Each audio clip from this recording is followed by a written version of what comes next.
streets the next. Questions I guess will never be answered.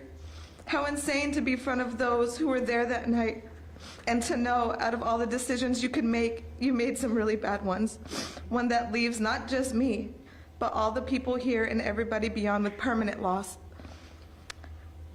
I love my nephew Samuel so much. I hope that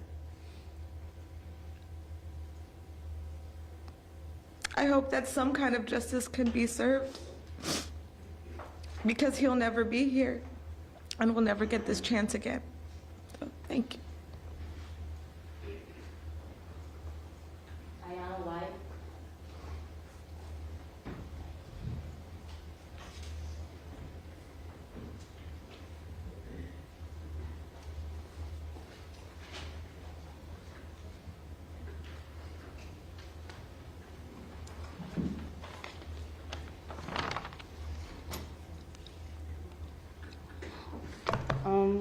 Hi, I'm Ayana. Ajane is my little sister. And I'm first going to start off with an impact statement from my aunt. She couldn't be here today. My name is Shonda Hill. I'm the auntie of Ajane Marie Hill, who I affectionately call Buka Bear. I'm unable to have children of my own, so God blessed me with children through my siblings. I'm an auntie mama. Though Buka Bear came through my sister, I saw a lot of myself in her. I'll never forget the night I received a dreadful phone call. It was her sister screaming the words, "Ajane was shot, she's on the ground and she's not breathing." I'll never forget the last time I kissed Ajane's cheek and held her cold hands. She'll forever remain lifeless. I'll never forget the anguished cries and screams that came from my sister Chanel and Ajane's 3 siblings, whom one is her twin. I will never forget that you, Timothy Lamar Coleman, Kingston Cotman, and Takel Beverly Smart are the reasons why Ajane is no longer here with us. I pray that when those visits stop, when the letters and emails stop coming in, and when people stop answering your phone calls, because it will happen, that y'all show yourselves as much cowardice as y'all showed on the night of March 4th. This whole ordeal has impacted my mental health and emotional health and left a hole in my heart that can never be refilled. Y'all are all cowards and y'all are all punks. There isn't a level in hell deep enough for you to go that would bring me the least bit of satisfaction. I'm going to read my statement. Again, my name is Ayana White. Ajane is, she was my younger sister. Imagine getting a phone call, thinking it's your little sister, only to find out that it's not your little sister. It was a stranger calling me from Ajane's phone, telling me that she went to a party, there was a shooting, and that she's on the ground not breathing. That's how I found out that my sister died. Besides the people that were on the scene, I was the first to know that she was gone. I was the one who had to call my mom to let her know that her daughter was shot. 10:44 p.m. is ingrained in my soul.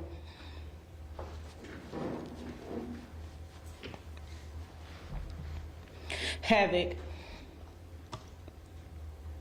You've wreaked havoc on 10 families, an entire community, and your own families. And for what? A meaningless beef that you would have forgot about in a few years. But here we are.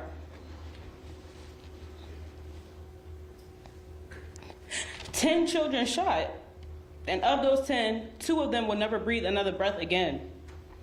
They'll never get their licenses, they'll never go on prom or graduate from high school, they'll never graduate college or start a career, get married, have children if they so chose, but we'll never know because they aren't here with us. Mr. Cotman and Mr. Coleman, there's a special place in hell for bums like you because y'all thought it was funny to ruin lives. Mr. Coleman, you seem to have no remorse. I watched you throughout the trial. I seen you joke around with your lawyer. I seen you smirking. I seen you laughing. If you were really apologetic, nothing would be funny while you're sitting here fighting for your lives because you took lives.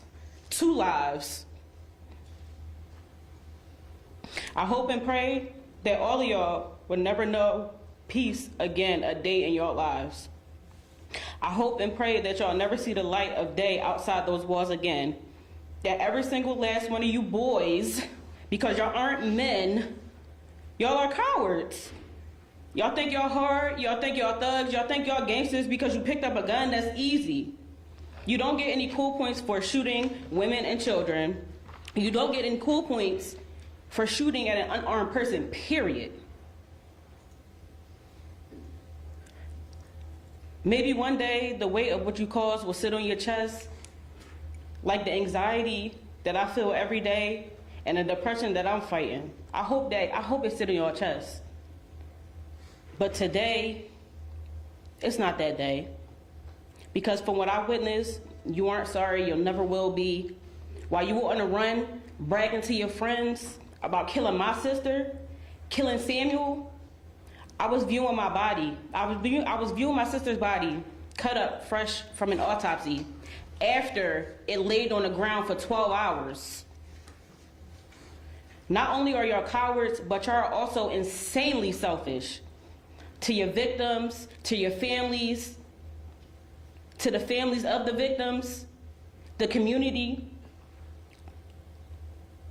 knowing damn well y'all shot up that party and took it to trial, traumatizing everybody that was involved and wasting your parents' money. They say time heals all, but it doesn't. It's a punishment as time goes on, because we realize more and more that we're never going to see them again. And the pain intensifies because of y'all. The present is a gift, and none of y'all deserve it. Fortunately for y'all, you get to live, you get to speak to your families, you get to enjoy whatever little life that you'll have inside those walls. For every birthday that you have, I hope that you remember. Remember the lives that you took. Remember that they'll never have a birthday. Remember that they'll forever be 14 or forever be 15. There may be moving on for you and your families after you get sentenced, but there will never, ever be moving on for us.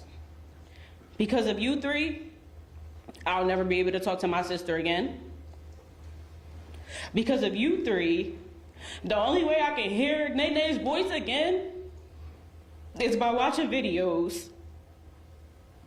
Because of you three, I'll never see her again. Because of you three, I'll never be able to hug her again. Because of you three, I'll never get to hear, "You sleeping with me tonight?" when I come down to visit, because I'm from Philly. Because of you three, I'll never ever get to rub her little button nose again. Because of you three, I'll never be able to make new memories with her. Because of you three, with every memory of my sister, it follows a deep sadness. It's a weight on my chest. Because of you three, I lost the only sister that I ever had. And I hope and I pray, maybe not today, because y'all don't care. Y'all still young. But when y'all getting old, every year that go by, every birthday that y'all have, every time you start losing your family members and you can't be there for the funerals, I hope you start to never know peace. Because y'all cool right now, but we not.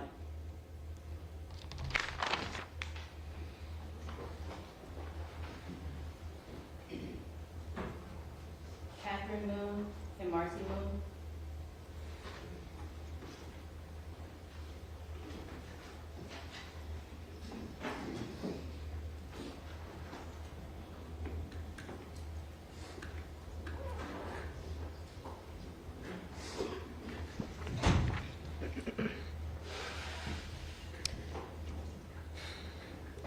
Now that this long trial has ended, I hope you all think about the actions that you chose to participate in and the lives that are no longer here because of those actions, including your very own lives that are now ruined because of the few negligent choices that you guys made. We are his siblings here, and we are his voice, and as his only older sister, I only pray for you. I pray that you guys find God and ask for his forgiveness, because none of us in this courtroom can possibly forgive you for what you have done. Because of your actions, it led to death, it led to chaos and pain, and then you took it to trial, knowing the death and chaos that you caused. Although you have life here, please understand, and I hope it plays over and over in your head, that God does have the final say-so. And I pray you understand that your eternal life is far more important than the one here. So while you're laughing and smiling and giggling on FaceTime calls with your family, please remember the life afterwards and take accountability for your actions, because that's what's most important. Living without our brother has been the worst nightmare that we have not and will not ever wake up from. Your families may begin to feel it soon, as you'll no longer be there physically, but at least they'll get to call you and laugh and smile on video. Understand that we get nothing. And our pain, my pain, is what I speak from, and I speak for all of us. I just hope that you truly understand what you have done, and I hope that you fully take it in one day, because as everyone said, you clearly do not care. You have been laughing and smiling this whole time. And I will never wish freedom on those who cannot even take accountability for their own actions. Understand that Samuel is now my reason I will fight, and I will continue to fight until I die myself. Long live Samuel Micah Moon. Thank you. You should just state your name for the record. I'm Maurice Moon. I'm Catherine Moon. I'm Sam Moon. I wasn't planning on speaking, but I'll go ahead and say something real quick. It's very crazy to me that y'all decided to do this over a person who didn't even care about their own life. They took their own life, and you went and took others' lives upon that. So I hope you and the jury that decided that y'all weren't guilty for murder go very far to the depths of hell. The deepest part. Tamara Kendrick.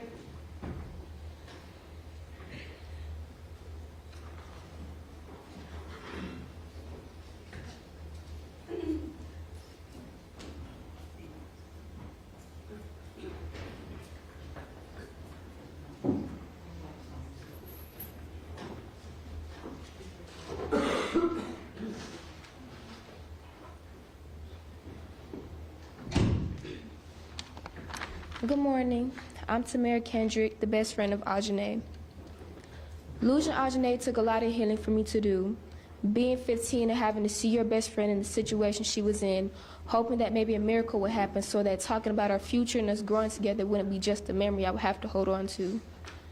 Being 15 and having to watch her mother stay strong, because at the end of the day, she still had to be a mom to her other children. Fast forward, I'm now 17, and by this point, I could finally understand Ajane's mother's pain due to the fact I had to become one shortly after Ajane passed. Shortly after we laid her to rest, and shortly after she was put into the grounds of the earth, never to be made memories with again. My heart empathized for her because I could finally understand what being a mother at the end of the day meant. No breaks, no off days, and no time to properly grieve. Although forgetting is what most people would want to do in my situation, I took it as a lesson being shown that anyone is capable of being God's strongest soldier. Yes, I still cry, yes, I still hurt, and of course I'm still grieving. But not once have I not shown up to do my part to make sure God gives those responsible for her lay away the life that was set for them after making the decision to put children's lives in harm's way. My point I'm set on proving today is you never know what or who could be capable of such a life-changing, eye-opening event until you're me, in the wrong place, at the wrong time, around careless, heartless individuals, the type to react off impulse, the type to be off our streets to teach our young men that this is real life, and in this life we are and always will be provided with real life consequences.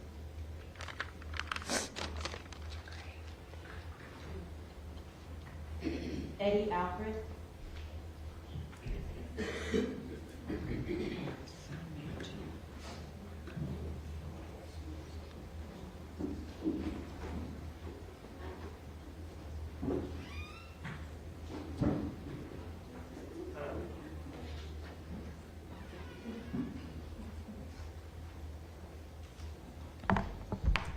My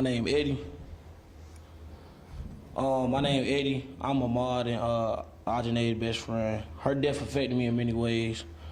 When I received a phone call that everything had happened, it was like my whole world had stopped. I had lost all focus, but I regained it.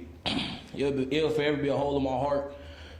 When I met Ahmad and Ajanae, I was 8, going on 9 years old, and then we was like best friends ever since. Going from staying with them every morning, catching the bus with them, to now only seeing one of them, seeing what Miss Chanel go through every day, and seeing how the trial has took a toll on everybody that was in our inner circle. She will forever be my why, and why I will keep going, and she'll forever be that person that I can always look back and be like, I know she had my back. And to the defendants, y'all lame, some cowards, and y'all did what y'all did to prove a point about nothing. You had no reason to do what you did. That's all I say. Brenda Pacheco.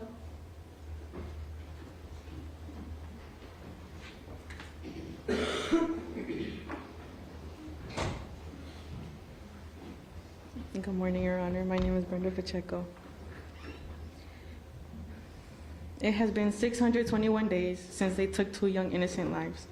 1 year, 8 months, and 9 days. 621 days since the road as my classmates and I know changed, the day we learned about anyone who knew Samuel Michael Moon. Since the night he was killed, I have relived those moments in my mind nonstop. I vividly remember seeing myself that night crying out loud, asking God, why Samuel? Why him? This last year has been a roller coaster of emotions. I will never be able to wrap my finger around the fact that he's physically not here. But I owe it to him and myself to be able to speak up today on the impact his death has caused me and my peers. Samuel was known for being sweet, loving, funny, and considerate of one's feelings. He was really smart. He was so intelligent that he took advanced classes.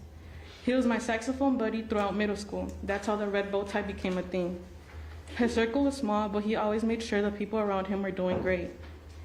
In his 8th grade year, he played football. I remember his first ever game. I was so excited for him, but sad I wouldn't have my band buddy to play with me in the stands during the game. I remember going up to our band director and asking him if he could spot Samuel or his number jersey. The whole band cheered him on that night for his first game.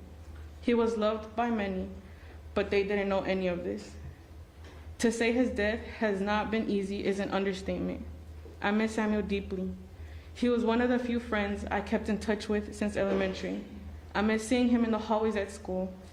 I miss hearing him get upset with me for wanting to cancel plans last minute to stay home. I miss being able to see him smile. I miss having him around to annoy me or anybody in the hallways. I have not been the same since his death. Samuel being killed has made me view the world differently. I can't stand here and say their parents failed them. I can't say the system failed them either, because truly they failed themselves. They chose to do something so ignorant that night, something one of them could have prevented. But they were so caught up in the world thinking guns, killing, robbing, etc. is so cool. Y'all have to grow up. Did they think they were not going to get caught?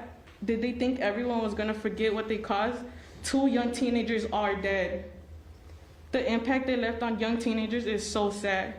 Nobody should ever have to go through a friend's death at a young age. My graduating class shouldn't have to know what it's like to suffer at that age.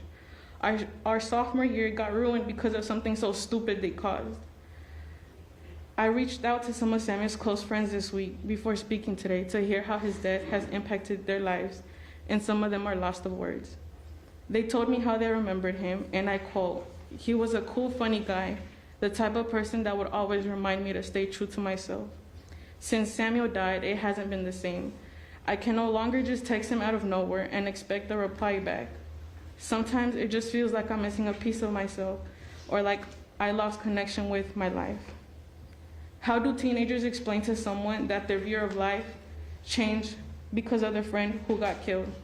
Samuel was just a kid. He was a baby that was barely getting started with his life. Samuel was barely picking what career he wanted to pursue. Samuel never got to buy his first car, graduate high school, go to college, buy his first apartment or house, get the opportunity to get married and start a family. We won't be able to see him grow into an amazing man. He won't be the present uncle to his nephews or the uncle to our future kids, his friends. His mom will never experience doing adult things with her lastborn. Whenever his friends hang out, there's always gonna be that one missing piece physically, that piece being him. It's not the same without him and will never be the same again. Spiritually, we know he is here among us. He's our guardian angel. Knowing Samuel took his last breath around strangers who were doing so much in their power to keep him alive breaks me. His last breath should have kept him going. I pray that me standing here today giving this impact statement helps them view things differently. The pain that they all caused, there's no taking that away. I hope that while they do time, they can reflect and process the pain they caused and that the forgiveness they ask for is from the man above. Thank you. Mia Powell.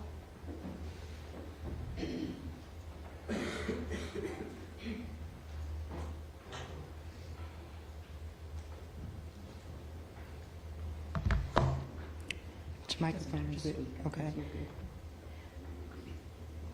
I'm going to first speak on behalf of my mother, Marie Ford. Your Honor, thank you for allowing me to speak. I stand before you not only as a heartbroken godparent, but as a voice for Ajane, whose life was taken in such a brutal, senseless act of violence. Ajane was only 14 years old, just a child with her entire life ahead. Her life filled with so much promise, joy, and potential, all was stolen by a senseless act of violence, and the pain of her loss is something we would carry for the rest of our lives. Ajane wasn't just a teenager. She was alive. She had a spirit that was vibrant, energetic, and full of love. Ajane loved to dance. It was her way of expressing the joy that filled her heart. She would often gather with family and friends, making TikTok videos that brought us laughter and smiles. Her passion for life was contagious. Her laughter and her energy and her presence, they all made the world brighter. Now that the light is gone, we are left with an emptiness that can never be filled.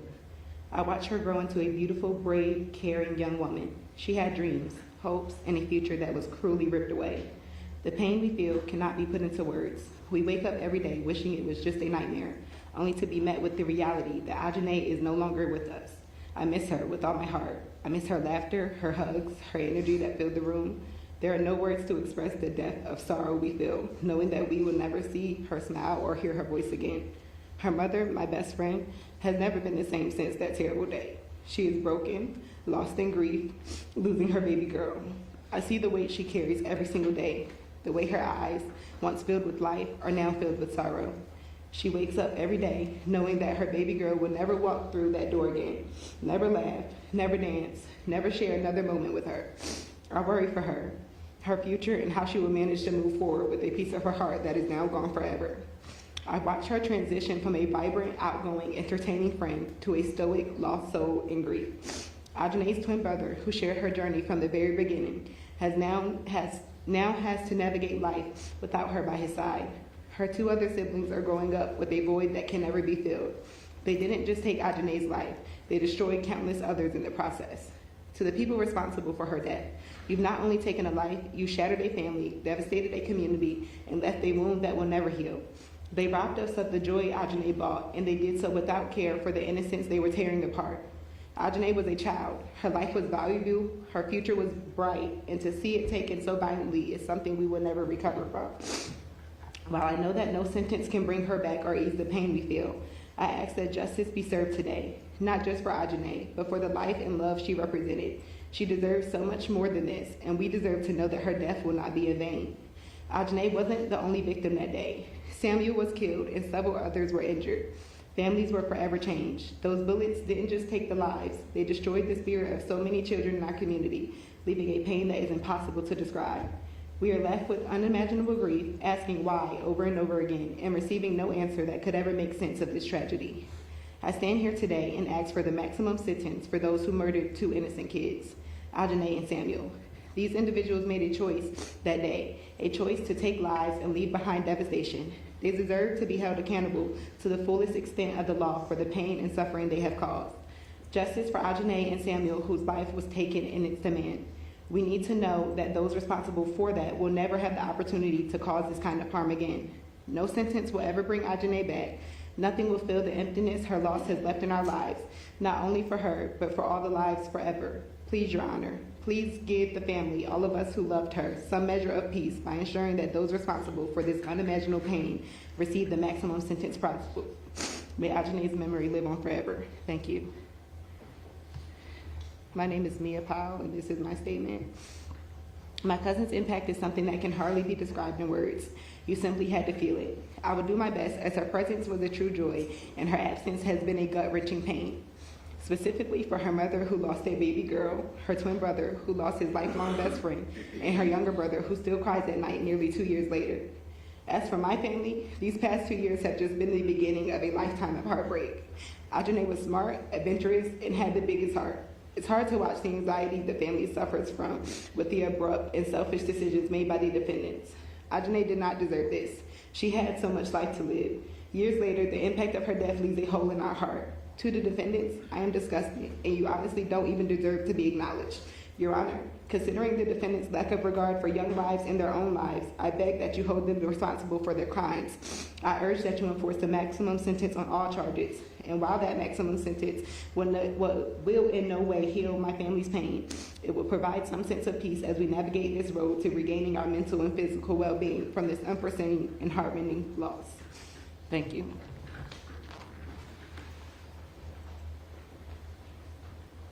Ariana Hodge.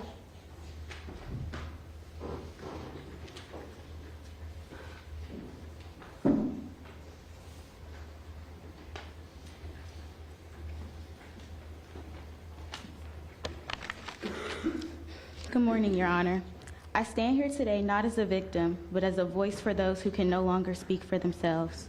We're here because of a senseless tragedy that took the lives of 2 innocent bystanders and left several others wounded, not just physically, but mentally.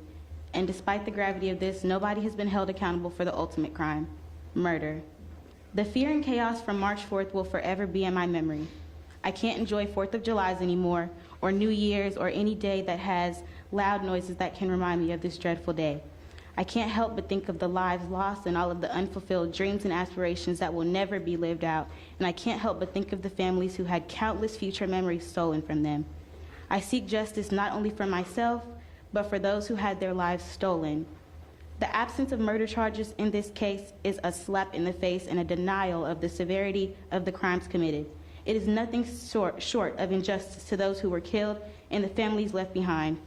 Furthermore, these defendants were not law-abiding citizens before this case, and I doubt they will be law-abiding citizens afterwards. Justice is the foundation of our society, and it gives us a sense of hope that the wrongs that are done will not go unpunished. And I beg you to consider the weight of this case and deliver justice to those who had their voice taken from them. Thank you. Jeremiah Johnson.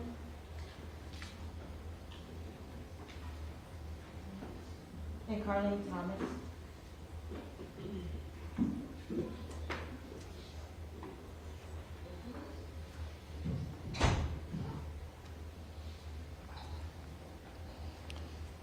Good morning. My name is Carlene Johnson Thomas. I'm the mother of Jeremiah, Jalen, and Jaden that was at the party that ended in devastation. Today, I'm standing here to urge the court to impose the maximum possible sentence on these 3 individuals responsible for the senseless deaths of 2 incredible children and injuring many others. Sam and Ajane futures were taken away from them in an instant, leaving their family and friends and community devastated by their loss. The ripple effects of this tragedy extended beyond the immediate victims and impacted the entire community. My family still has to deal with the pain that these individuals did that night. My son, Jeremiah, has to live with the bullet fragments still in his body for the rest of his life. My twins have to live with their lives, remembering their brother near death and great friend laying on the ground dead. There's no justification for the action of these 3 individuals responsible for this crime. The lives of these 2 innocent children, and countless others have been destroyed because of the reckless gang affiliation and the regular, immature, violent behavior. I beg you to remember the devastation that these individuals have caused and to hold them accountable for their crimes in the strongest way possible. As the old saying goes, you do the crime, you do the time. These individuals must face the full consequences of their action, not only to provide some measures of justice to the victims and their family, but to send a clear message that this behavior would not be tolerated. They are responsible for their action. They should be fully accountable. Today is not the day for you to rock on the chair and smile or hide behind a mask or act timid. Today is the day that these 3 individuals should stand up and take their sentences like the gang members they are. My family and I trust the court and will make the right decision in ensuring that these individuals should face maximum extent to the law. My name is Jeremiah Johnson. I'm here to talk about the pain of having to run with your sister from bullets whizzing past your face, your head. It's okay, just talk. Whizzing past your face, your head, as you and your sister running for your life until you realize that you got shot. The pain of having your sister's tears drop on your chest as you bleed to death and you gasp every breath you take, not taking in any oxygen into your lungs, knowing that tonight might be the last night you might see her face, the night of not having to see your parents' face, laying on that ground, the dirt, bleeding from your chest, the pain of being in a hospital with dozens of pumps pumping the blood out of your lungs, the pain of knowing that the families affected will never have their daughters or their daughter or son, the pain of almost being one of those sons in the ground, and knowing that your mom and your sister and your aunties and your uncles and your grandmas and your grandfathers is gonna watch you, and knowing that your actions took away their lives for no apparent reason, that they was innocent, the pain of knowing that you can't even sleep at night because all you think about is the bullet and the pain and the traumas and everything that you experienced that night, the pain of having your brother and your sister walk in your hospital room, telling you how they couldn't even sleep at night, listening to the same song on repeat, thinking about me, knowing that they can't sleep, can't even go to school, can't even eat, can't even drink. The pain, you can't even go to sleep at night because the pain that you experiencing won't let you sleep. You begging your nurse for your morphine, for your drugs so you can sleep at night. The actions that y'all do will never restitute for the fact that you took innocent lives and affected countless others. And the smirks and the laughs that you do, I hope you realize that in yourself for the rest of your life and the countless years you spend in there until the day you die, until you understand that what you did will never,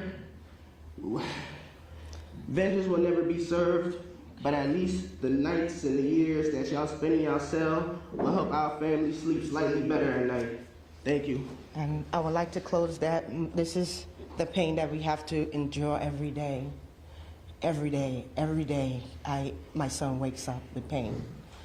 From the nightmares that being shot in the chest, half an inch from his heart. And the pain that my other son has to endure every day, seeing his friend lay on that floor. The pain that my other twin, my twin has to endure.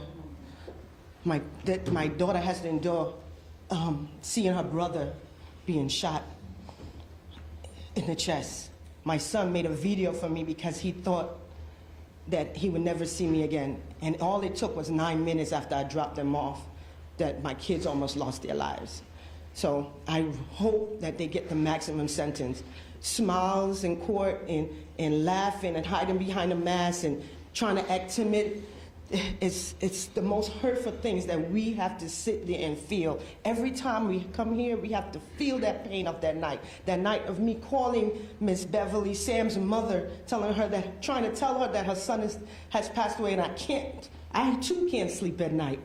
You know, dealing with everything that I had to go through. I have to be strong and still have to remember me calling Sam's mom, me hearing Chanel scream, me hearing the girl holding her stomach, watching the boy limp because he got shot in the foot, just hearing the deadly screams that night.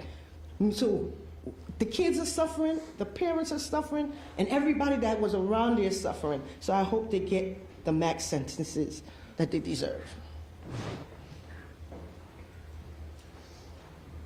Beverly LaFleur.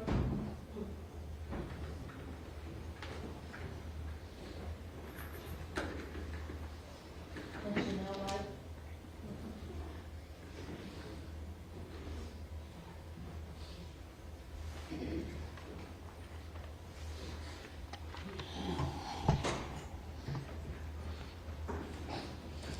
Good morning, Your Honor.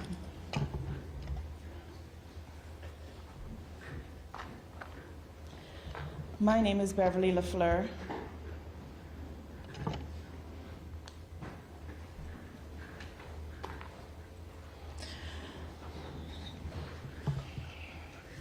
I am the mother of Samuel Micah Moon. He called me Mommy. I called him my boobly boo. His family called him Boo Boo. I lost a piece of my heart and soul when you chose to grab a gun and shoot my son Samuel and Ajane and 8 other children. His siblings lost their sweet baby brother. His classmates, as you heard, lost a loving friend. His grandparents lost their youngest grandson when you all chose to grab a gun and shoot it at a kid's party. Approximately 20 minutes, and I stand here.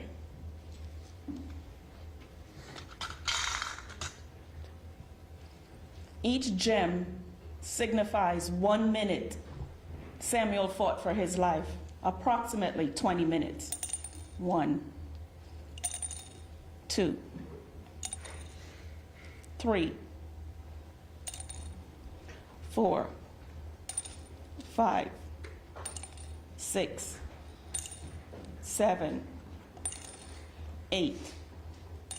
Officer Crumbly worked on his faint pulse. 9, 10, 11, 12, 13, 14. He's still working on him. 15, 16, 17, 18, 19, 20. 20 minutes, faint pulse. He worked on him, CPR. Because you all chose to grab a gun. That one decision that you took to grab that gun out of that car had the first responding officer doing CPR on my son, my love, my heart, Samuel. As the minutes tick, where were you? As the EMT got there, they found a faint pulse. They still worked on Samuel. Where were you? This jar now holds 20+ gems representing each minute my Samuel fought to live. You 3 ran from the scene knowing that you shot innocent children, showing no remorse and laughing about it. Are you laughing now? Are your moms laughing now about it? They may not feel the gut-wrenching pain that I may feel, but just know that you've disappointed your moms and your grandmoms. You took innocent children's lives. You may think you've won some gang battle, but vengeance is God's. Just know that. And He doesn't sleep. He knows what you've done to my family lives. He knows how you've all torn this community's heart to pieces. I hope you boys are listening, because you're just boys, to what you've done to me and from what you've stolen from me a precious life, for which I carried in my stomach for 9 months. My Samuel, my boo-ly-boo, was a fun-loving, always trying to make you smile kid, loved the outdoors. And you all stole that from me and everyone he's touched. The devil comes to steal, to kill, and to destroy, and that's what you've done. You've stolen, you've killed, and you've destroyed. My Sam was born on March 30th, one of the happiest days of my life. And he died the month he was born on March 4th, 2023, just shy of his 16th birthday. He would have been a senior in high school, but you stole that away from him. I'm not here to judge, because that's for God to do and our Judge McLean. And may they both have no mercy on your souls, because I had to be very emotionless during this trial. I had to sit through the jury's incompetency and watch the killer's family see them dressed up as my son laid cold in the ground.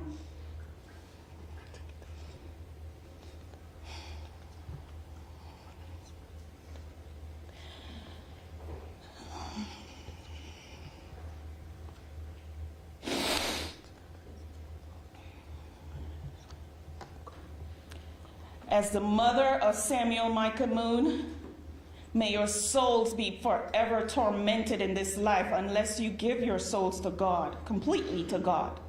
But I hope Samuel's autopsy eyes haunt you and all involved in these murders forevermore.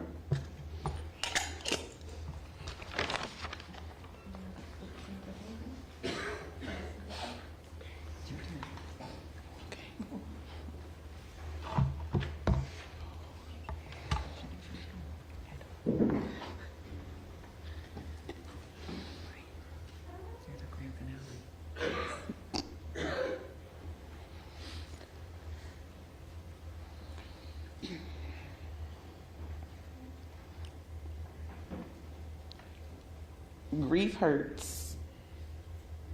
No one can replace a loved one who is gone. It is emptiness that doesn't go away. Hello, my name is Chanel White. I'm the mother of Ajane Marie Hill. Ajane was a twin, a sister, a friend, and a cousin. Nene, AJ, twin, that's what we called her. Do y'all even understand what y'all have done to her twin brother or to her other siblings? They're broken. She was everything to them. Ajane had big dreams. She was going to be an attorney. She was on her way to doing big things. But now she'll never get that chance. All those dreams are gone because y'all decided to act reckless and took her life, her future, and with it all, y'all shattered mine. Y'all didn't just steal her future, y'all destroyed everything she was working towards.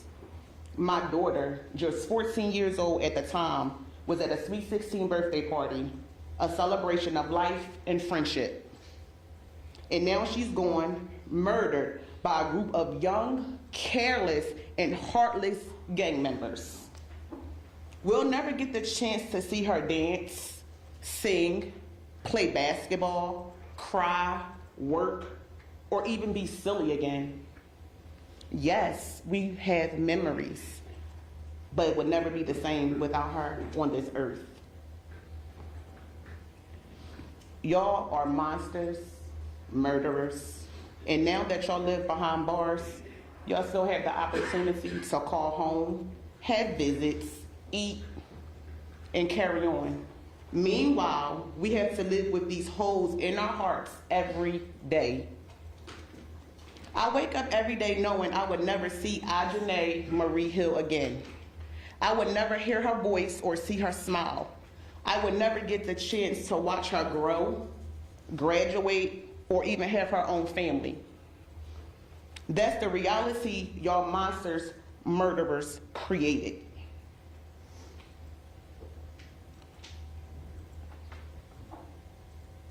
It wasn't just Ajane and Samuel. Y'all heard 8 other children were shot. Several were injured. 2 were murdered. 2 families are torn apart because y'all didn't think about the consequences. I want y'all to turn your heads and look at Samuel's mother and siblings. Do y'all see the pain? Look at the families of the injured children y'all shot as well. The children who was injured because of y'all murderers. Do y'all even care about the devastation y'all caused? So many lives has been torn apart because of what y'all did. When you know you murdered someone innocent, then drag their families through trial, that's heartless. More people lost their lives over someone who was already deceased, all because of a social media post. Timothy, Kingston, Takel, our communities is damaged because of this tragedy, this senseless crime y'all committed here in Douglasville, Georgia. Our children want to live their lives and enjoy being young, but they can't. You know why? Because now that they're scared to go to parties, scared to hang with their friends, all because of the type of behavior y'all thought was okay. We as parents are terrified to let our children out in this crazy world. Our future doctors, attorneys, rappers, athletes, entertainers may never get the chance to live their normal lives again.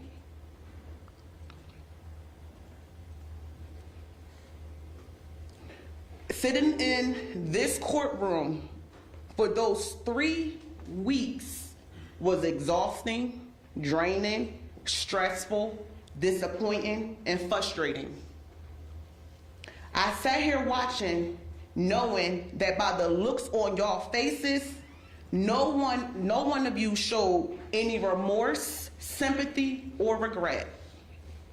Timothy, Kingston, Takel, I believe deep down, y'all thought this was all a game. Y'all really thought y'all would never get caught for the crimes that y'all committed. But I'm here today to tell y'all that y'all have been caught. And from here on out, y'all are going to rot behind those bars for the rest of y'all lives. Timothy, Kingston, Takel, have y'all ever thought about the crimes y'all committed? Would y'all ever take full responsibility for it? Probably not, because if y'all had, we wouldn't even be here today.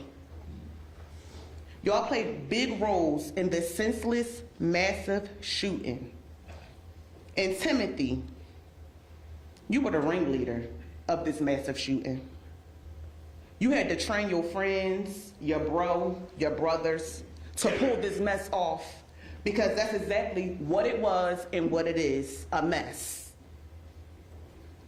And while y'all was out here trying to prove to the streets, did y'all ever think about y'all families? Have you thought about how many people are hurting now because of y'all decisions?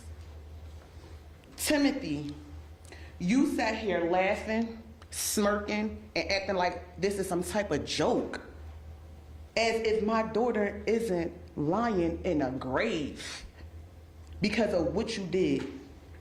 Tell me what's funny. What's funny about killing and shooting? Make me laugh, because I swear I would never laugh again. My baby is gone. She's never coming back. We're the ones left to live with it. As you sat and I looked at you, the only thing I could feel is disgusted. Disgusted that you could do something so cruel and feel no remorse. My daughter and Samuel is dead. And all you could do is laugh or smirk.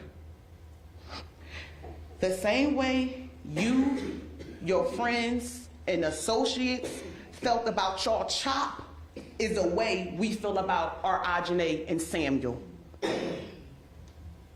I hope there comes a day when y'all families have to feel the pain I live with every second of the day. Maybe then y'all understand what it is like to bury a child, to walk through life carrying a hole in your heart that nothing will ever fill. I hope y'all realize the damage y'all done, not just to Ajane, but to everyone who loved her. Timothy Sr., you frosted this whole mess. You raised this monster and endangered our future, our doctors, our lawyers, our attorneys, and entertainers. Instead of stopping it, you pushed your son into this lifestyle and watched as it destroyed everything. And to y'all fathers, each of you, I blame you too. Y'all raised these monsters. You encouraged the very gang behavior that turned them into the street thugs, heartless enough to take innocent lives without thinking twice. Y'all hyped up this street life like it was something to be proud of. Instead of guiding them towards something better, y'all let them become part of this violent, reckless world. Look where it got them now. Ajane is dead because of this. Y'all didn't just fail them, y'all failed us all. Now that the blood of my child is on your hands just as much as it's on theirs. This isn't no making up, no getting it right, no regret. Nothing will ever bring back Ajane or Samuel. The only thing I have left is the hope that justice will be served through. It won't undo the pain y'all caused. I'll carry this pain forever. I'll never forget y'all. I will never forget what y'all have done.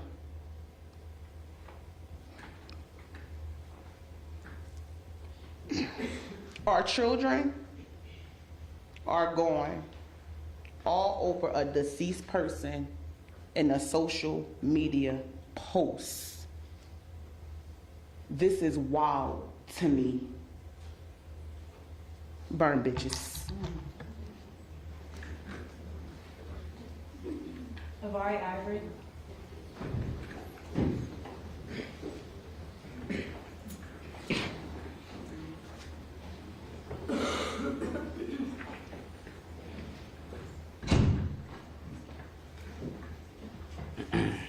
Good morning, y'all.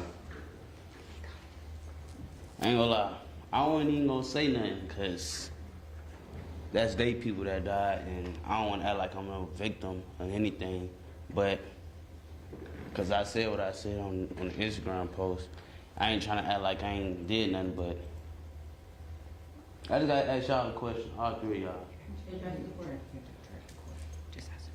Judge, can I? You can speak to the court, sir. You gotta address the judge. You can't do it. I'm sorry. Judge, all right. I gotta ask them a question. I ain't gonna look at them, but They won't answer. I gotta ask them a question. I just wanna know, if y'all don't see y'all target, why are you still shooting? If you ain't killed nobody, why did you go on the run? That's all I gotta ask. But that's it. I don't even wanna. That's all I'm gonna say. That's it. That's all I gotta say.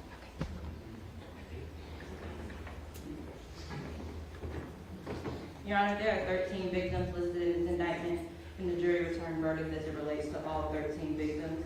But the impact of this crime extends far beyond that, as there were students from each high school in Douglas County that were out there that night. And so, Your Honor, the state asks that you follow the state's recommendation in regards to sentencing for all 3 defendants. Thank you. Be glad to hear anything the defense would like to present.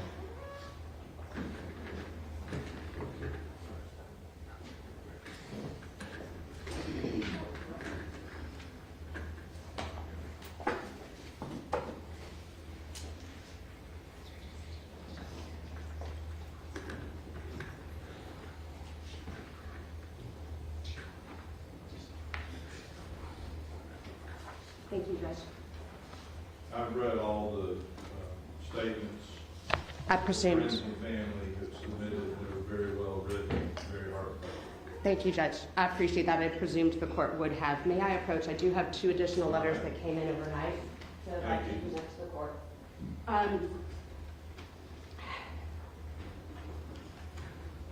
Your Honor, as I stand here today on behalf of my client, Kingston Cotman, the first thing that I want to do is to acknowledge the grief and the pain of the victims' families. I too am a mother. I too am a community member. And I have a job to do. I am also the lawyer for Kingston Cotman. I know that listening to this part of sentencing will not be easy, but this is a part of our system because our system is called upon not just to judge these young men based on the facts and on the actions they took at what may have very well been their darkest moment, but to consider the individual characteristics of each defendant who is before the court for sentencing as they appear before the court today, and to use both the facts and those individual characteristics to render a sentence that is sufficient but not excessive in regards to both the individual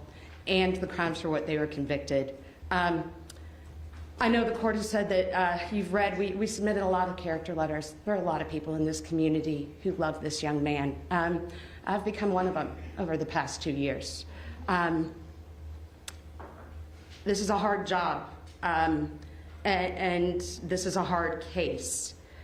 But I think probably the hardest part, I'm sure that as the court is well aware, is rectifying the sentiments in those character letters about who this young man is and who I have witnessed this young man to be, with the egregious actions and evidence that we heard in this case. And I submit to the court that these letters tell you who Kingston Cotman truly is at his core, removed from his worst choices on display in this case. And I imagine that those sentiments and that testimony from the people who love him and the people in his community are very hard for the court to reconcile with the evidence that was heard regarding his gang participation in the acts in this trial. And that evidence is hard for me to reconcile as well. I've watched this young man weep inconsolably over the loss of life in this case. I have experienced him to be respectful and kind in every interaction I've had with him. I've heard about his young sister whom he took care of, who he made sure had warm food when his mother worked late, whose shoelaces he's tied. And I've come to, as I said, care deeply for and value he and his family. But those things are still hard to reconcile with the evidence that I've spent 2 years processing in this case and the crimes for which the jury convicted this young man. There are elements of Kingston's past that I think can help us all understand this dichotomy and understand how Kingston ended up where he was and frankly, Judge, understand the value that Kingston Cotman has to offer our community still, despite the poor decisions of his past. And in an effort to allow the court to fully see that, I intend to have 3 people speak to the court, the first of whom is Kingston's grandmother, Yvette Clark, who will talk to the court about who she knows Kingston to be and what she witnessed in his life as he was growing up. And who will also talk about how his family has been present for him since this incident and how they will continue to be present and support him moving forward no matter what sentence is returned in this case. The second individual is a gentleman by the name of DeMarco Williams. Mr. Williams is a family friend and a community member who represents, I think, the body of letters that the court received who are not immediate family members, who know this young man in another way and still have knowledge of his good character and of the greater community's willingness to support Kingston. And the final individual is a licensed clinical social worker by the name of Felicia Sullivan. Ms. Sullivan has interviewed Kingston and his family members and conducted a thorough investigation of his social and familiar history, and I think she will offer valuable insight into how Mr. Cotman's history can help us understand how the kind and caring Kingston we see in those character letters ended up in the position that put him at this table. And also judge why he is capable of and worthy of rehabilitation and reentry into society. Kingston's mother, Elise, is also here in the courtroom. I want to acknowledge her presence.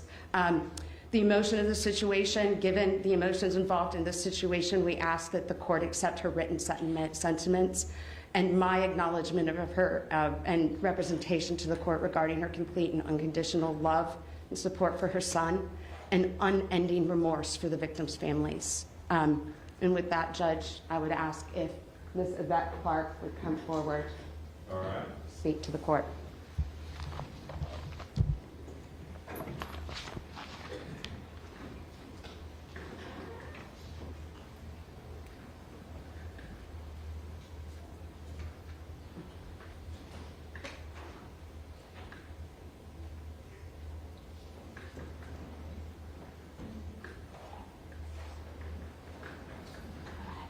Ms. Clark, will you give your full name to the court reporter?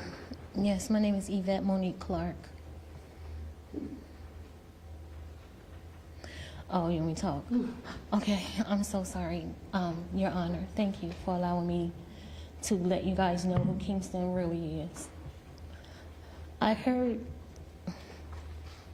the stories of the mothers as they talk about losing their child. And my heart really goes out to them. I think of Ajane daily. I see her little dimple in her face. I'm a mother, I'm a grandmother, I was a young mother.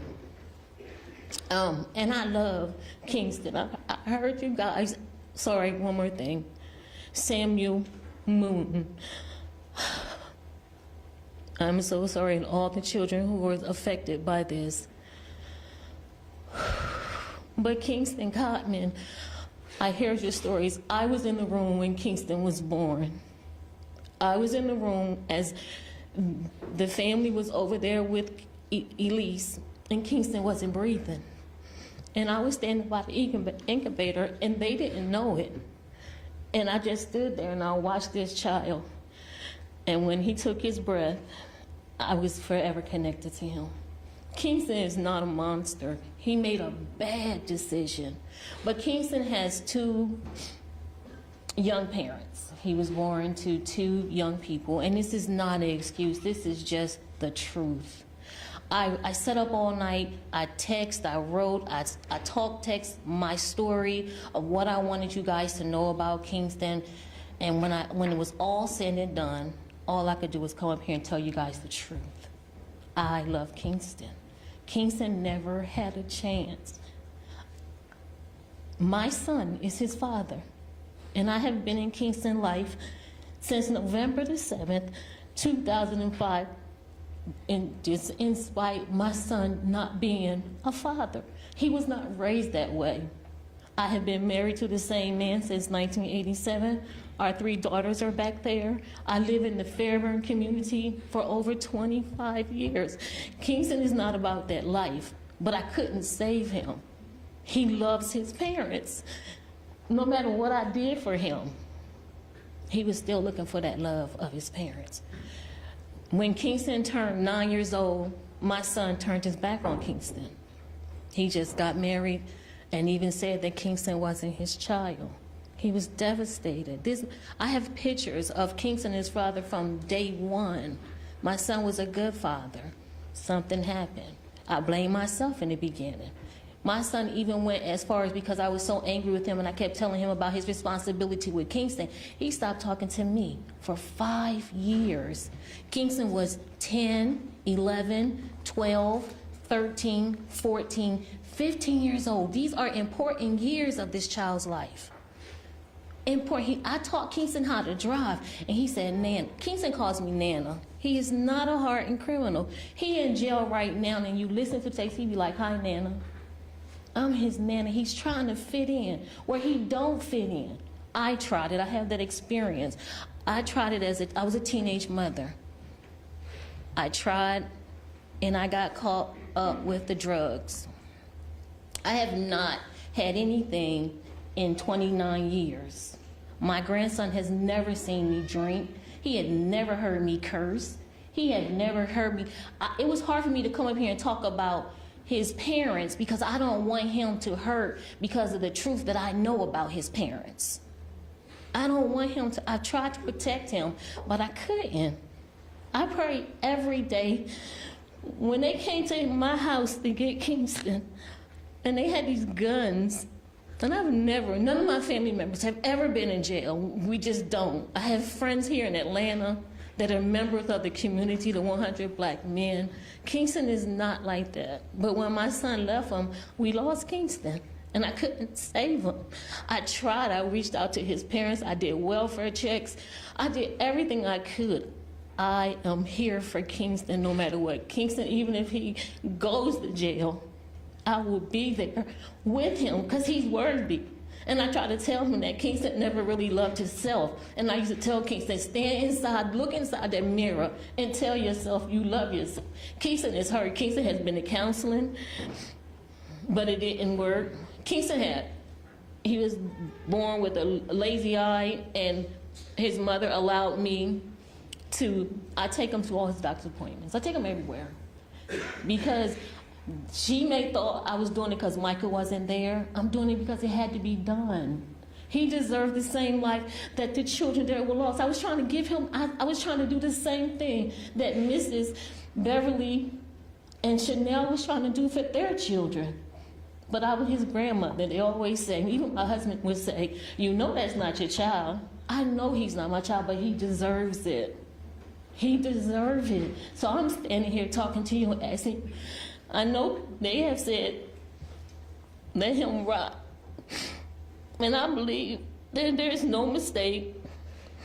I know that there's a God, and we are all standing up here asking for a certain thing. But I'm asking today for his will to be done and not mine. Whatever that will is for my grandson, because I know that who I believe was best for us, all of us. I don't understand why I think about Ajane all the time in my head. I see this baby smiling. I've never met her, but I see her smiling. And I just ask God every day to forgive us for our sins. I tell Kingston, and I talk to Kingston every day. Every day I talk to Kingston, and I give him positive reinforcements. This is not just a jail call. I don't talk to him because he's in jail about God. That's how I live. So Kingston's father is my son. He's not here. I can't make him be here. I can't make him be the father that his mother wanted him to be. I can only do my part, and that's all I ask of Kingston. And Kingston also is so young. He was 17 years old. He was so hurt behind, but I understand there's no excuse. Hurt people. I get that.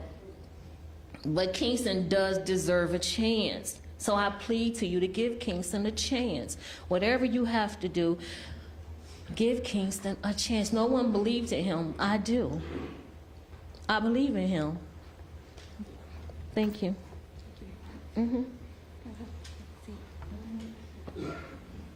Mr. DeMarco Williams.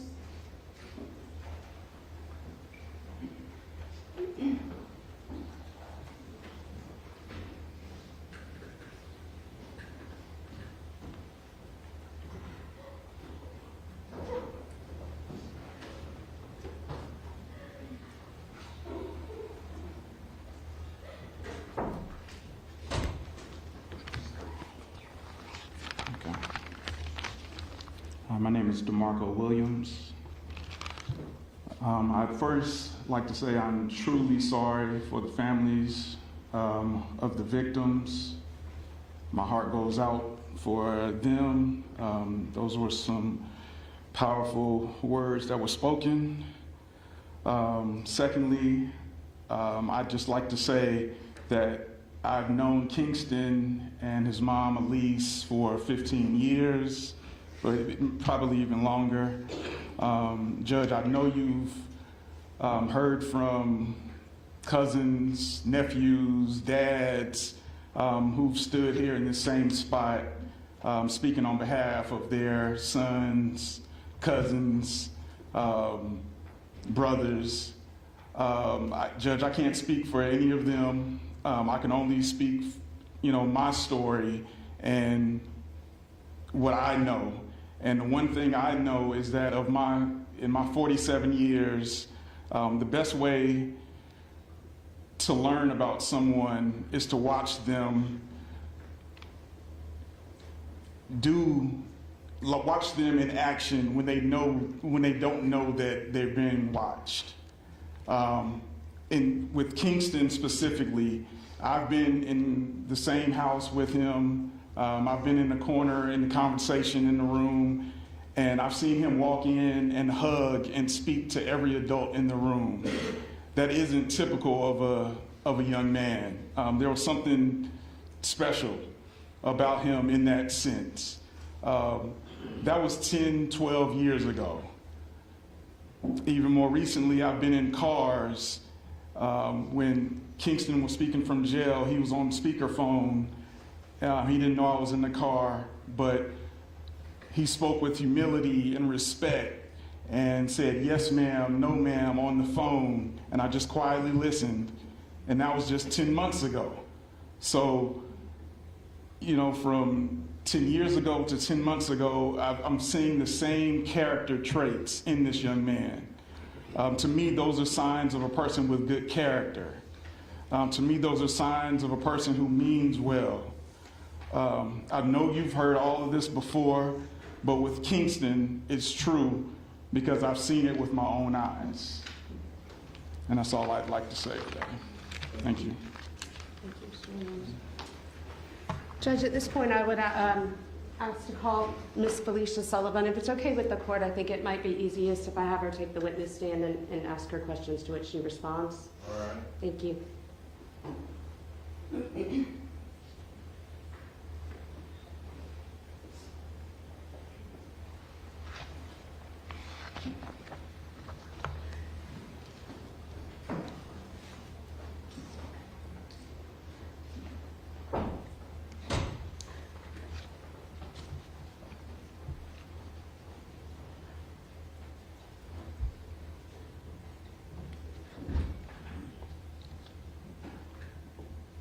Good morning.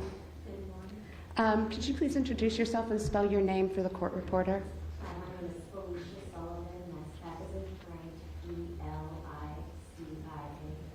Last name is Sullivan, S-U-L-L-I-V-A-N. And Ms. Sullivan, how are you employed? I am employed as a mitigation specialist in private practice out of Jacksonville, Florida. And what is your training and experience, kind of your past history in terms of mitigation work? I am a licensed clinical social worker. I did my undergraduate degree in sociology at the University of California, San Diego, and then my graduate degree in social work in Atlanta at Atlanta University. Okay. And tell us a little bit about your work experience.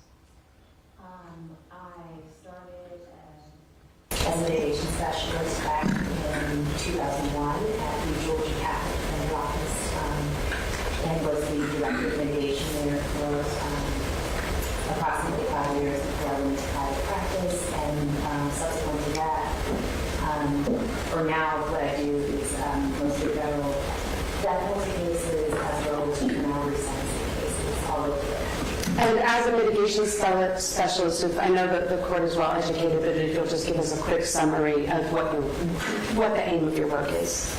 The aim of my work is to tell the client's life story. I conduct what they call a biopsychosocial history that will give the court the entire story of the client's life for consideration. All right. And in terms of this case specifically, can you tell us a little bit about the people you interviewed and the records you reviewed throughout your investigation? In conducting my biopsychosocial history in this particular case, I've met with several members of the patient's family and also reviewed records that were collected at the school records, therapy records, juvenile records, etc. Okay. And having reviewed this case and spoken to the people in his life, has your review and investigation led you to a conclusion regarding whether there are mitigating factors of Kingston's life that this court should take into consideration in issuing a sentence? Yes, as I was interviewing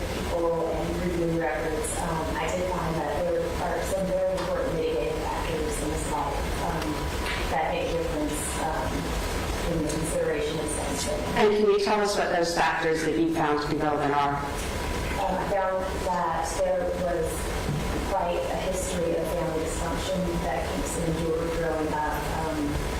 Observed physical abuse, experienced physical abuse, neighborhood influences that led to marijuana dependence, his age at the time of the offense, and then his capacity for rehabilitation in the future. Okay, and through the course of your investigation, can you tell us what it led you to learn about Kingston as a young child prior to middle school? So I had the opportunity to actually speak with a few of Kingston's teachers, in particular Ms. Hudson, who taught him in primary school, and who has remained in touch with Kingston throughout his adolescence and described him, as a good child, a child that helped other kids in class. She had some vignettes of kids not having lunch money and Kingston would always share. That he did likely had attention deficit disorder, but he was never a behavior problem or anything like that in the class. Okay, and did your investigation also reveal a point in Kingston's life where his behavior seemed to change? There was definitely, from doing interviews and as I was chronicling his life, a certain point in his life where you definitely notice a change in his behavior. Yes. And what point was that?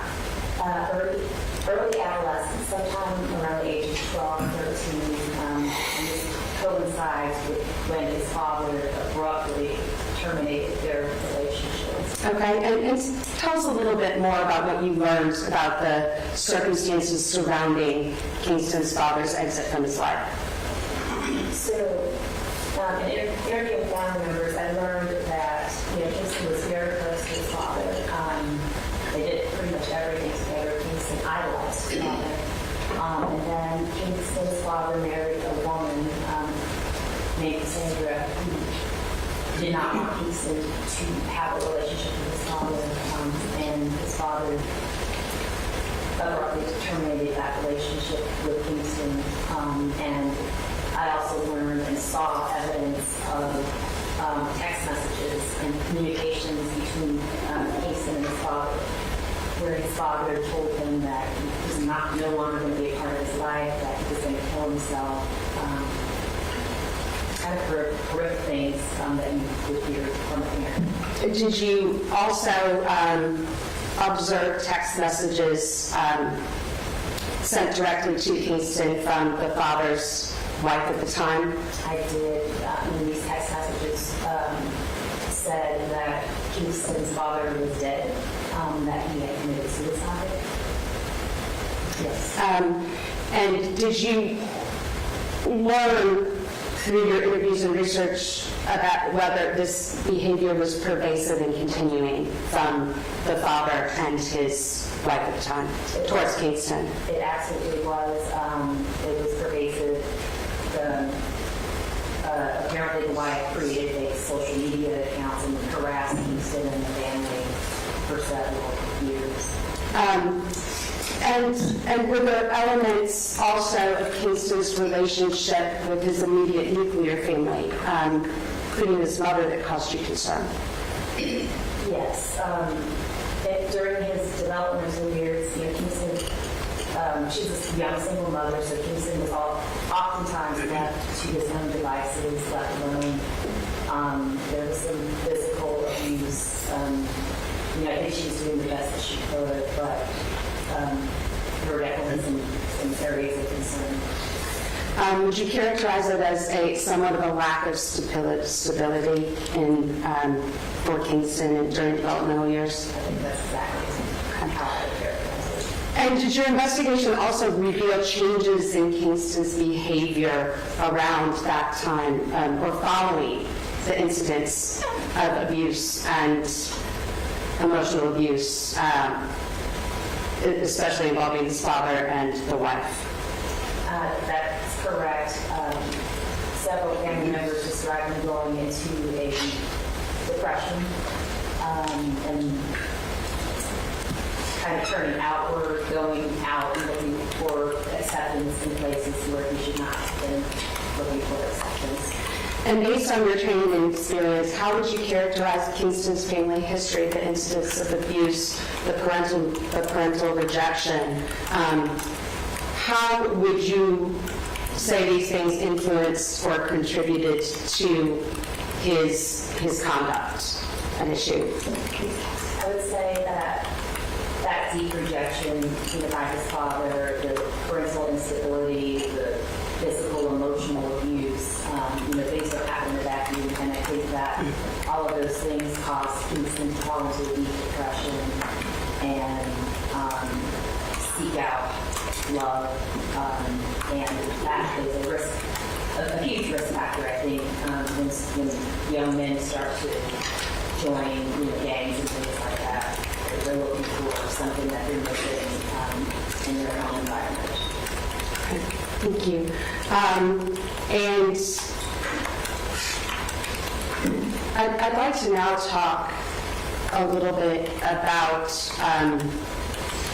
Kingston's age at the time of the offense. In the course of your studies and your work, have you had the opportunity to study and observe how the age at the time of offense can be a mitigating factor in terms of sentencing? Yes, I have. Over the years, the law has actually changed. The Supreme Court has come out with several very important cases, Roper, Miller, Graham, because we learned that the brain of a juvenile develops, slowly over the course of time, and is not fully developed until the child is the age of 25. And that's why people are rethinking the way that they punish juveniles, because the prefrontal cortex is not fully formed. And does the age at the time of the offense, in your experience and through your training, also have an impact on a defendant's capacity for rehabilitation? It does, because the brain is malleable, and people mature over time. And I have had several juvenile resentencing over the years where I've had clients serve 20, 30 years and have come out and have been productive members of society. And talking about ability to be rehabilitated and come out, I know you've spoken a little bit about some of the familial structure issues that perhaps contributed to Kingston seeking out camaraderie or going on the path he did. Did you also witness familial situations in Kingston's life that would be supportive for him, were he to be released to the community at some point? It did. I mean, there are weaknesses in that family, but there are definitely strengths. And he has a village of people who love him and who are trying to do their best to support him. He was raised by young parents. They're, trying to do their best to reconcile what they did, in his developmental years.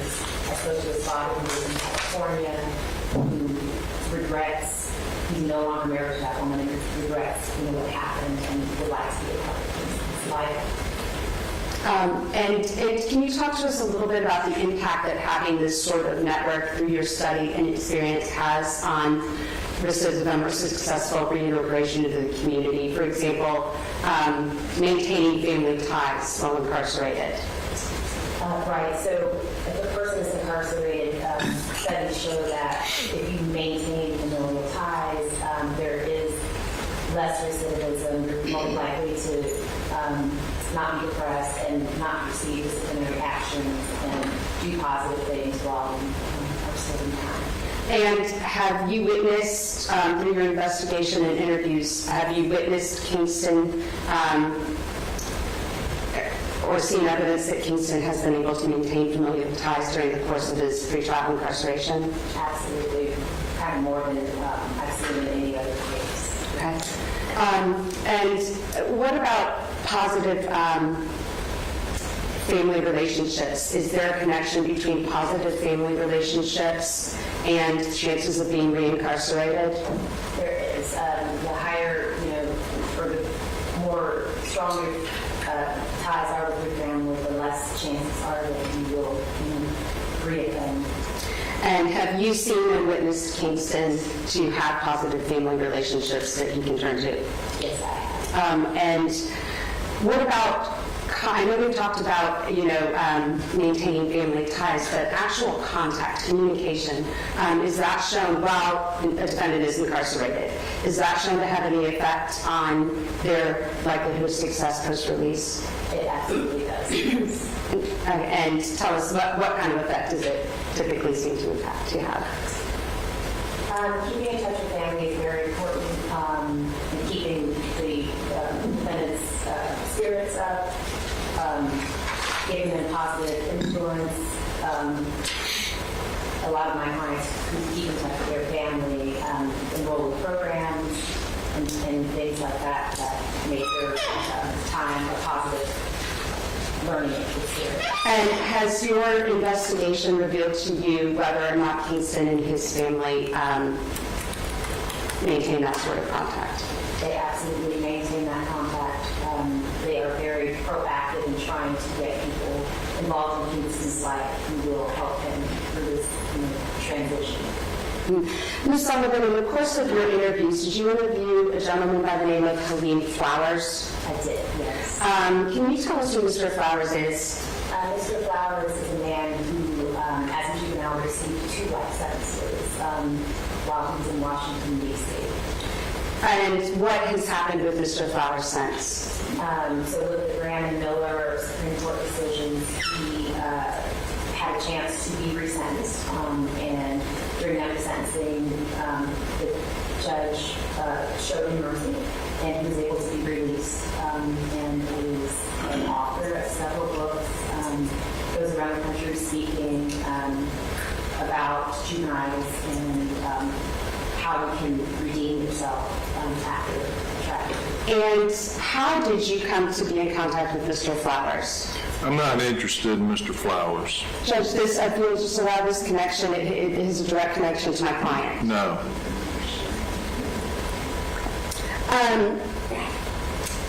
Ms. Sullivan, through your conversations and interviews with people, have you learned of mentors and individuals who are willing to support Kingston through his incarceration and after? Yes, I have. Can you tell us about those people? Some of those people? Who those people are? Like Mr. Flowers, who is in direct contact with Kingston. And have you learned of other people who are willing to mentor him and assist him in being productive both during and after incarceration in terms of restorative justice and other things like that? Yes. Thank you, Ms. Sullivan.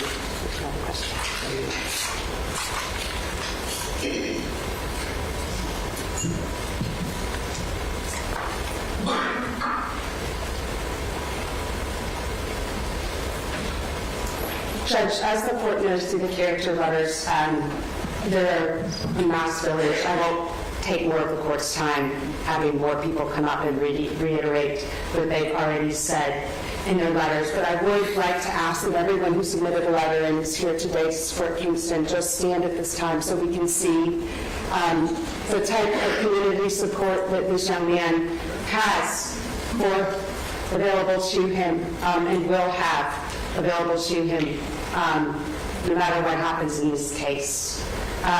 It's a strong and extensive community dedicated to helping Kingston find a path if he's allowed the opportunity for rehabilitation.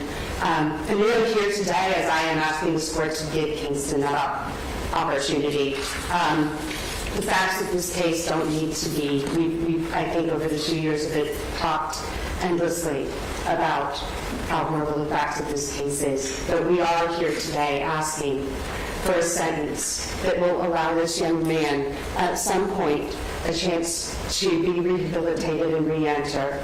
We are asking for a sentence of the maximum amount of probation that is available to the court and a term of incarceration at the discretion of the court, but one that will allow him to be released at some point with the meaningful opportunity to pursue a new and better path in his life than the one that put him before you today. We're asking you for a sentence that recognizes his youth at the time of the offense and the science that we know about what that youth means in terms of decision making and as well as in terms of malleability and ability for change.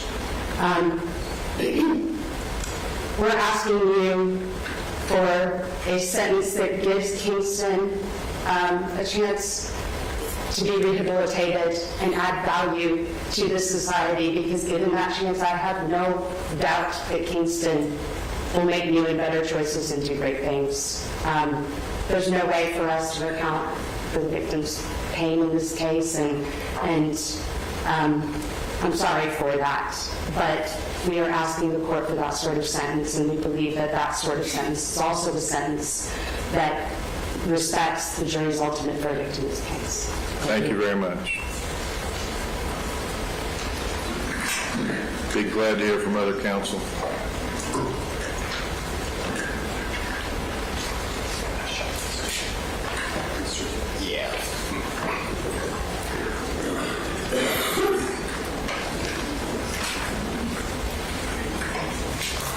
Your Honor, may I approach? All right. I've shown these to the state. There's certificates my clients are involved in custody. Thank you.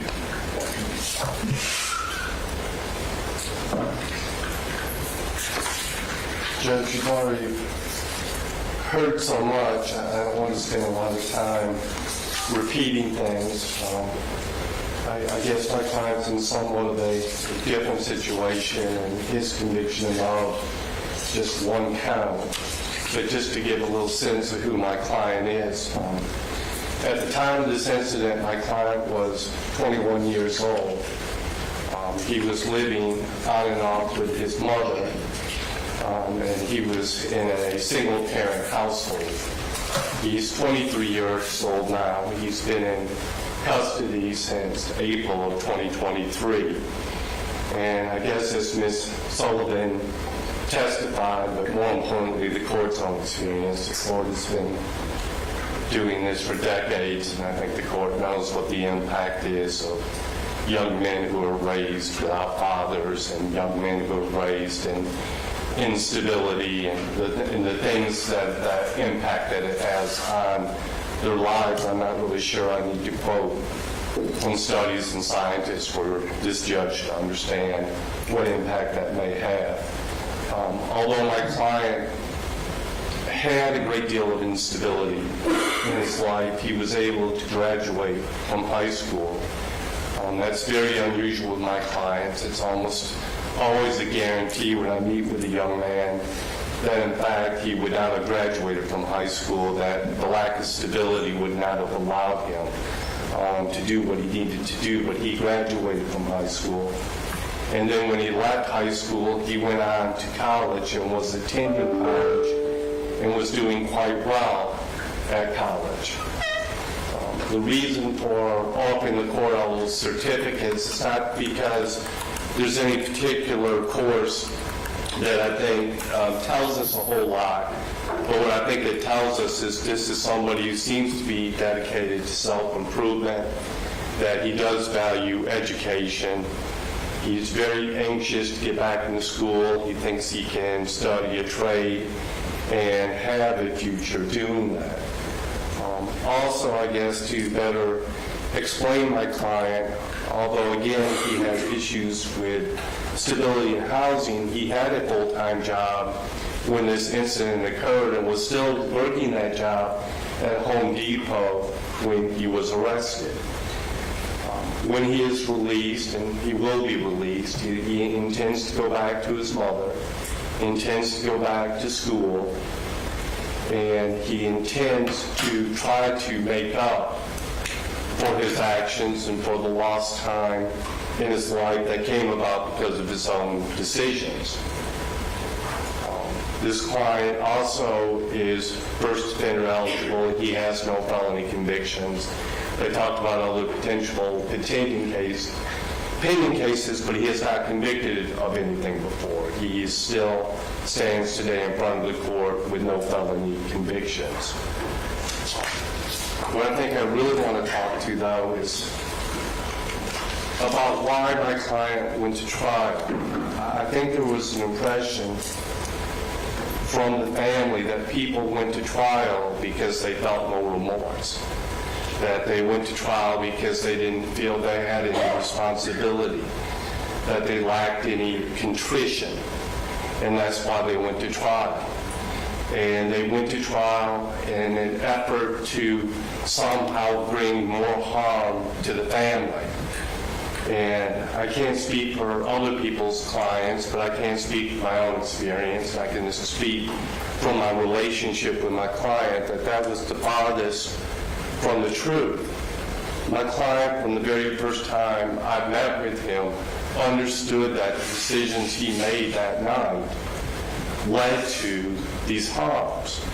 Now, at trial, we tried to explain to the jury, and I think the jury accepted it, that he wasn't as complicit as the other people were involved in this case. And I think the jury verdict shows that. But that's why we went to trial. Before we went to trial, my client sat down with the prosecutor on 2 separate occasions. He provided a great deal of information to the state that helped the state go forward. He provided information that led to them to be able to figure out who 2 of the parties were in the case. And he did that on his own, at his own behest. And the reason he didn't resolve the case then is because the offer that they made to him was many times greater than the offer that had been made to the twins who pled guilty, and my client was not able to emotionally understand what the distinction was. That one of the twins had a gun, one of the twins pointed out Mr. Ivory, and my client felt that the thing he primarily did wrong was to drive the people away from the scene. When he sat down with the state, they didn't have to question him 3-4 times to get some semblance of what the truth was. He told them what the truth was from the get-go. So his purpose in going to trial was because he felt that he had done what was necessary and appropriate based on what he had seen other people do and based on the value that had been assigned to the case by the prosecutors who dealt with the twins. They set the value of the case when they gave them time served for offering statements in the case. And my client, with his very inexperience in the system, thought that he understood the value of the case and felt like he should be treated that way. I counseled him otherwise. I tried to explain to him otherwise, but he was only 21 years old, and I think it's hard to understand sometimes. While life isn't always fair, and what you think is unfair isn't unfair. And that's why we went to trial. We did not go to trial because we were not contrite. We did not go to trial because we didn't recognize the harm that was caused here. The abyss of grief that these people are suffering for, I don't think will ever be filled that full. I don't think that's the case. But my client does want to apologize. He does want to tell the family that even though he wasn't a shooter, he has culpability and he has responsibility, and he wants very much for me that to offer that to the family. My client talked about just saying that himself, that, as the court is aware, I have other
clarified what they meant and sent back the second round of verdicts.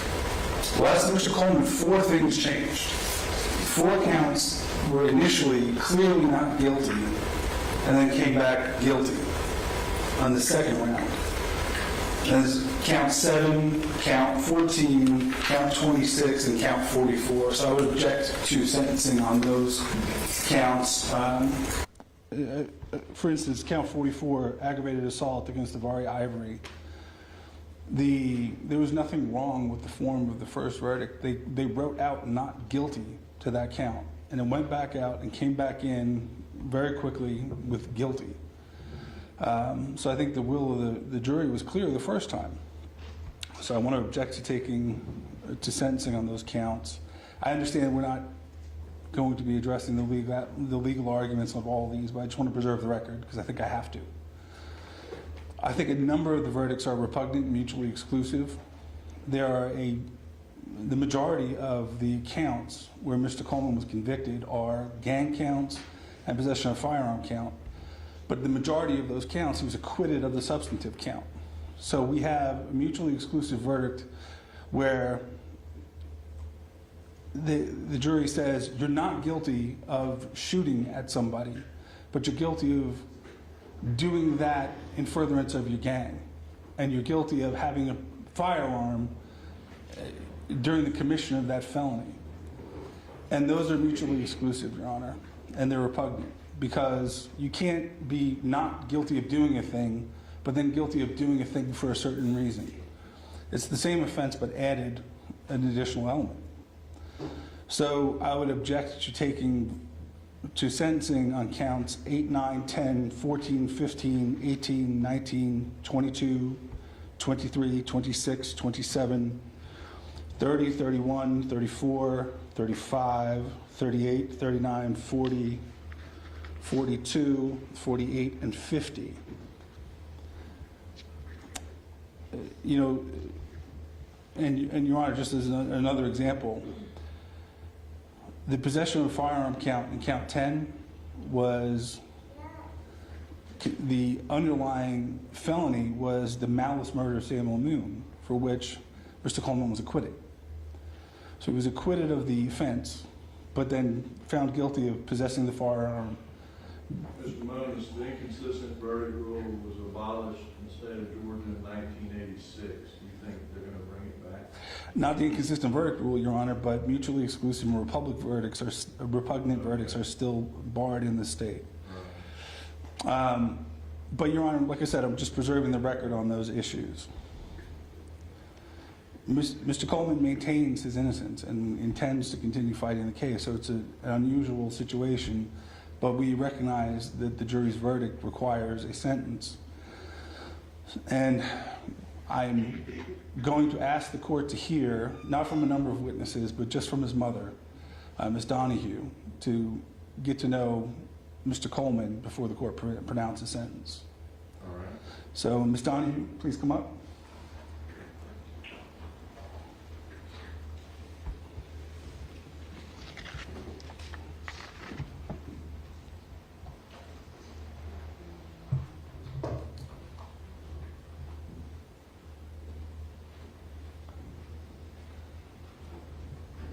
Please raise your right hand.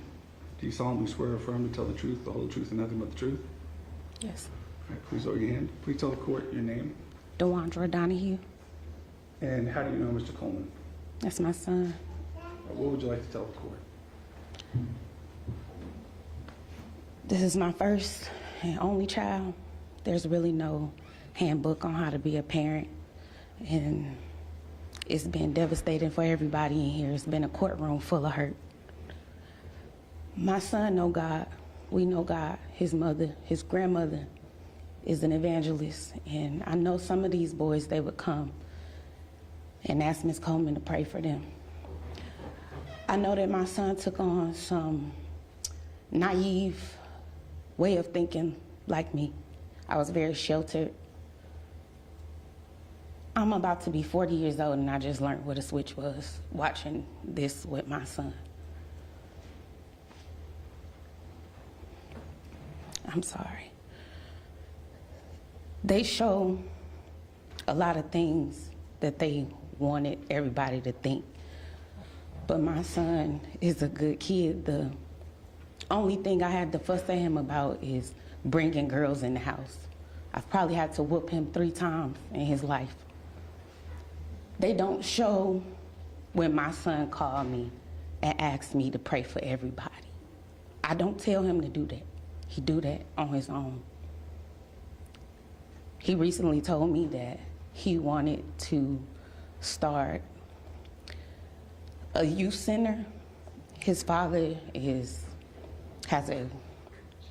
2 businesses. I have a successful cleaning business, and we are willing to do whatever it takes to help him with that. I've also told him I've never been so proud and heartbroken at the same time. He's learned a lot of good habits in here.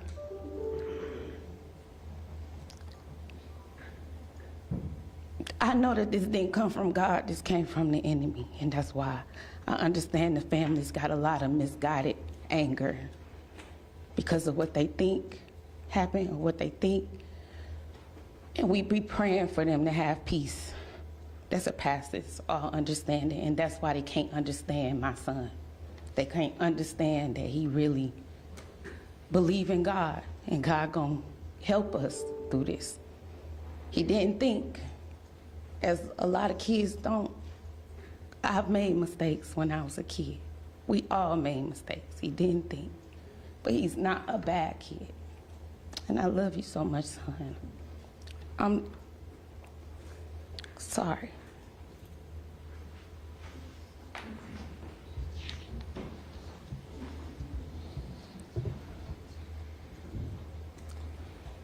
Your Honor, while Mr. Coleman's been incarcerated, he has pursued educational opportunities. He's been a model inmate, and I would ask the court to consider the fact that the families that you heard from, their pain is very real, and this incident was a tragedy.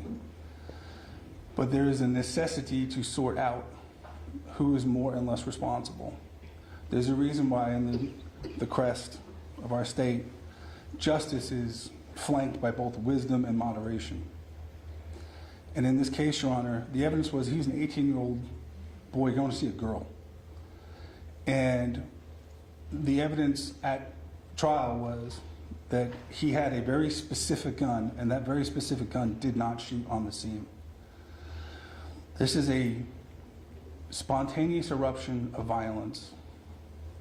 And I would ask the court to give effect to the jury's verdict and recognize that while the family's grief is very real, so is Mr. Coleman's potential, and his potential for rehabilitation and his potential to contribute to society. And I would ask the court, just as Mr. Cottman's lawyer did, to give a long period of probation and a manageable period of incarceration that would allow him to reenter society and show what his potential is. And also to give real effect to the jury's verdict. The jury sat here and listened to the state's entire case, and they pulled witnesses from all over. They presented the case that they chose to present, and the jury gave their verdict. Now, I think more will come from that later, but I would ask the court to sentence Mr. Coleman to a long period of probation and a shorter period of incarceration, far shorter than what the state's asking for, but in the discretion of the court. Thank you. Thank you.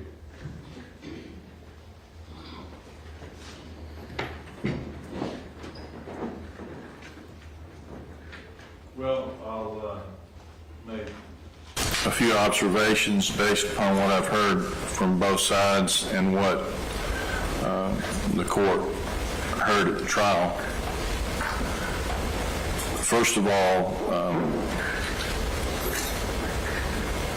I think the only rational way to look at the jury's verdict in this case, taking into account the points that Mr. Moniz has made, is that it was a compromise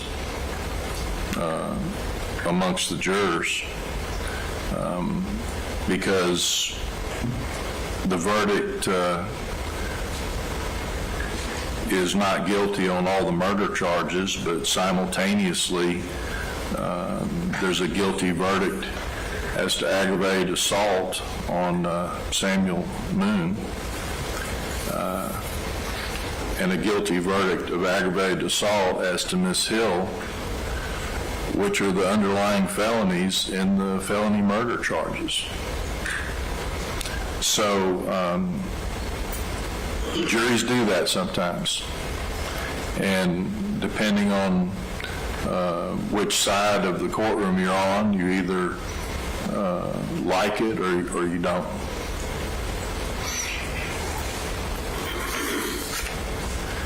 But I can't discount the fact that, at least in some sense, since the jury's verdict is guilty as to the aggravated assault of Mr. Moon, which obviously resulted in his death, and the aggravated assault of Miss Hill, which obviously resulted in her death, I think I have to take that into account. The critical difference between someone being convicted of murder and someone being convicted of a gang charge or an aggravated assault or possession of firearm during the commission of a crime is one conviction subjects you to either death by lethal injection or life in prison without the possibility of parole, and the other convictions do not. There's no mandatory minimum sentence in this case. There's no mandatory period of time that the defendants must remain in custody. Whatever sentence the court imposes, the parole authorities can release these defendants whenever they want to do it. A year from now, 5 years from now, 10 years from now, it's entirely within their power. And I think that's pertinent to observe, having heard the mitigation specialist and the arguments of Mr. Cottman's lawyer, which I think apply more to a life without parole sentence or a death sentence, to a sentence that the defendants could be released on at any time. I think those arguments carry more weight in those contexts than they carry in this one. Another observation I would make is that I did hear some points being made about single parenthood and how that affects people as they grow up as young people. And having been in the criminal justice system now for 45 years, I've obviously observed that myself. But I can't hold someone's absent father responsible for the son's crime, or absent mother, or other family figure that should have stood up and didn't. I can make the observation that since it's been brought up, I've seen the impact of this. The one thing I haven't seen is anyone doing a damn thing about it. If you do some research, you'll find that single parenthood in America since the 60s, it's just the trend line is upward. Nothing's being done about it.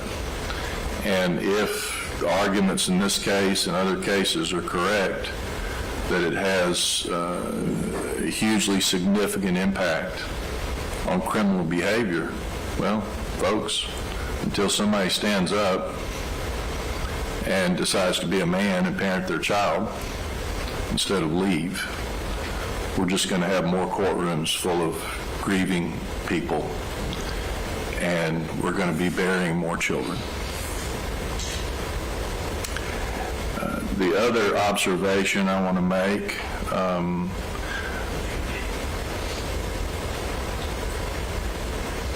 is that the point was made about whether or not the defendants have remorse, whether or not the defendants should or shouldn't have taken the case to trial. The court can't penalize a defendant for standing on their rights and insisting that the state prove its case. But at the same time, the court does not give a defendant credit for taking responsibility and admitting guilt when they don't. And a lot has been said about rehabilitation today and the need to rehabilitate someone. My observation is that the first step to rehabilitation that is not optional and has to be made every time is taking responsibility for what you have done. And to date, that step has not been taken by any of these defendants.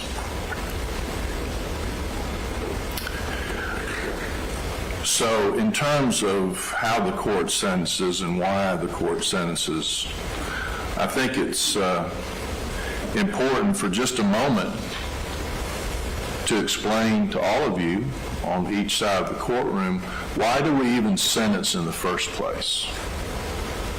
Well, there's 4 reasons, and the 4 reasons have stood literally for thousands of years. I mean, why do we sentence someone to death or prison because they've committed a crime? One reason is deterrence, to deter others from committing those crimes. Another reason is to incapacitate the offender, to remove the offender from society so they can't victimize anyone else. Another reason is retribution. Some of the letters that I received from Mr. Cotman's family use the word revenge.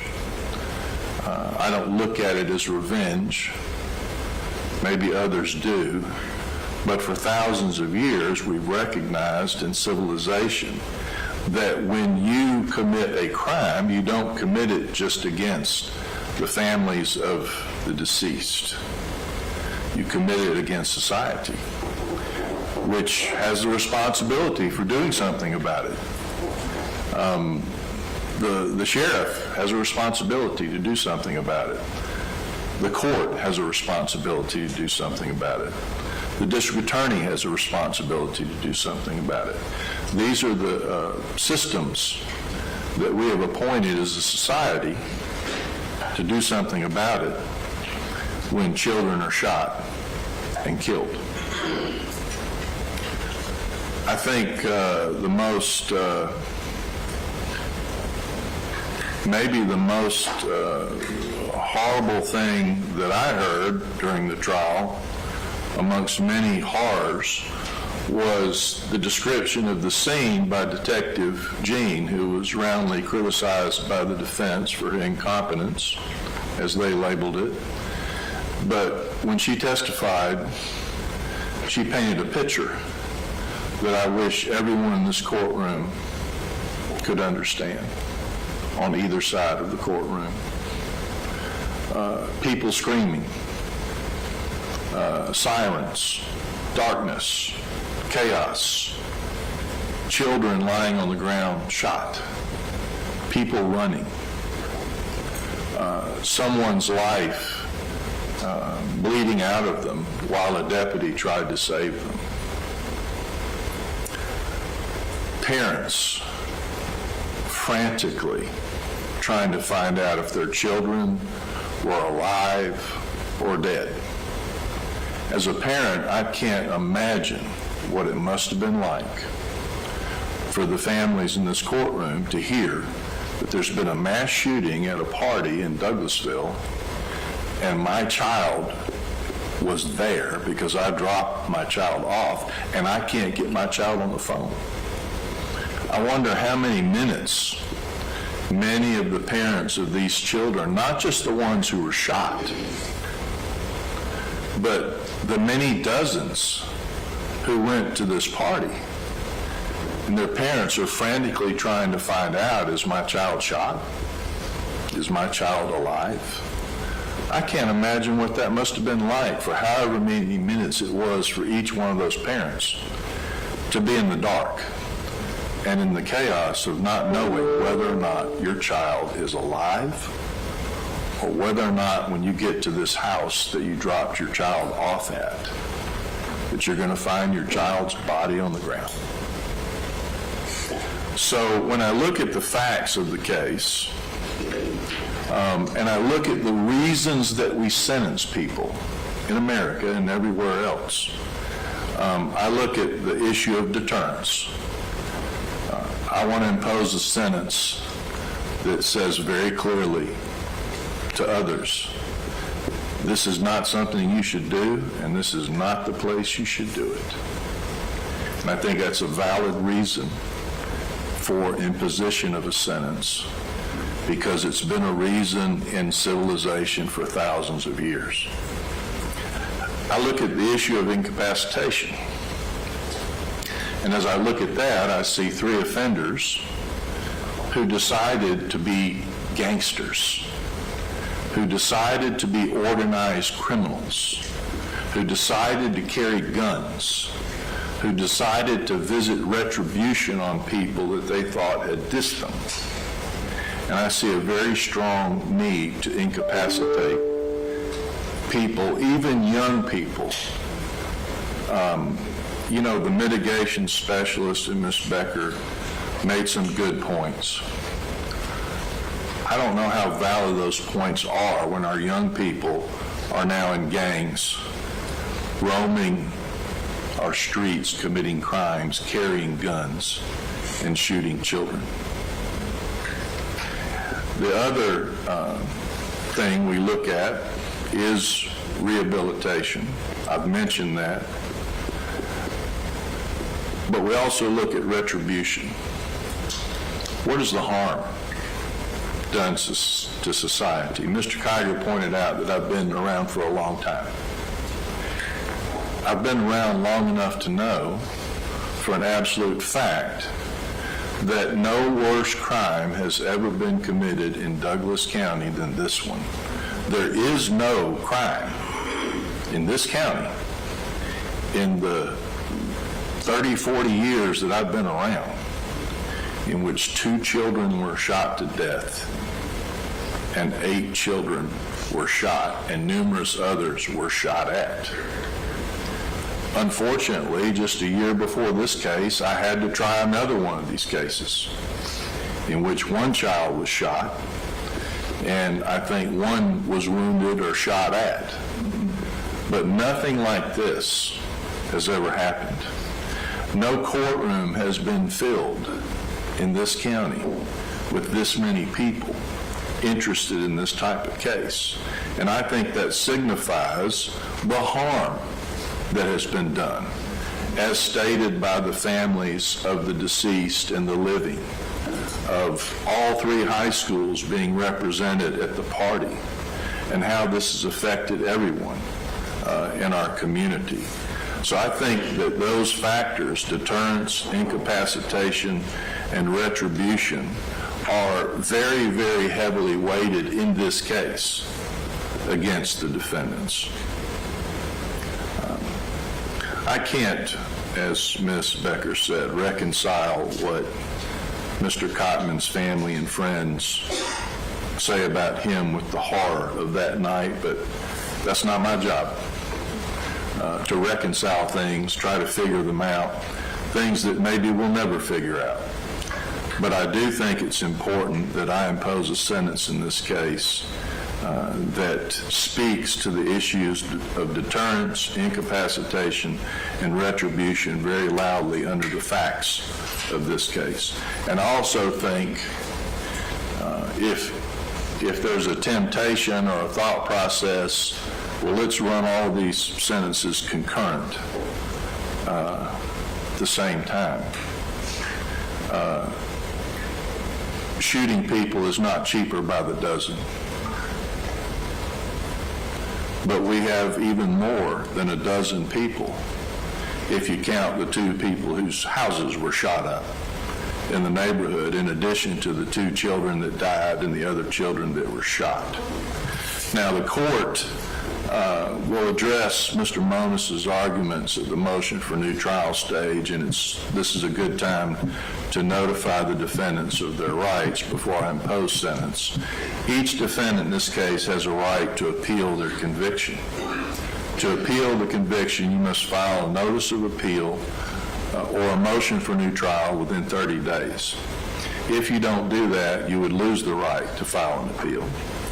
Secondly, you each have a right to be represented by an attorney on an appeal. If you can stay with the attorneys that you have, that's fine. If there's a problem there, then you need to let the court know, and the court will absolutely make sure that each of you have legal representation to pursue an appeal. Now, the court is required by law to impose consecutive sentences on the weapons charges. The law specifically states that those sentences have to be consecutive to any other sentences that are imposed. The court has discretion with regard to the other sentences. So my decision in this case, first of all, as to Mr. Smart, who is only convicted of 1 charge, is that he will receive a sentence of 20 years imprisonment in the Department of Corrections.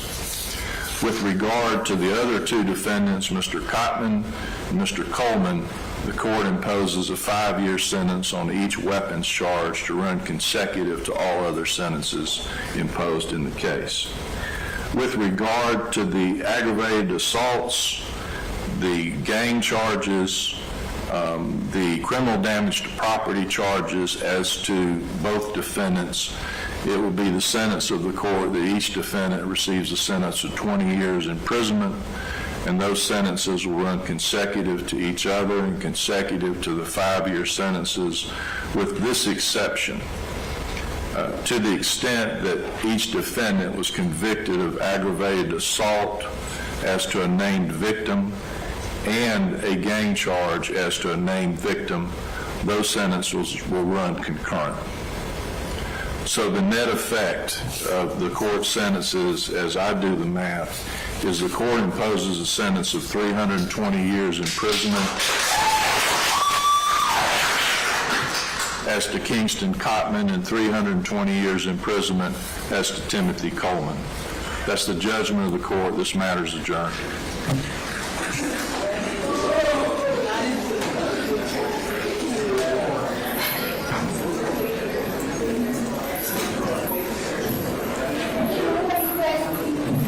Mr. Becker, can I talk to you? Yes, sir.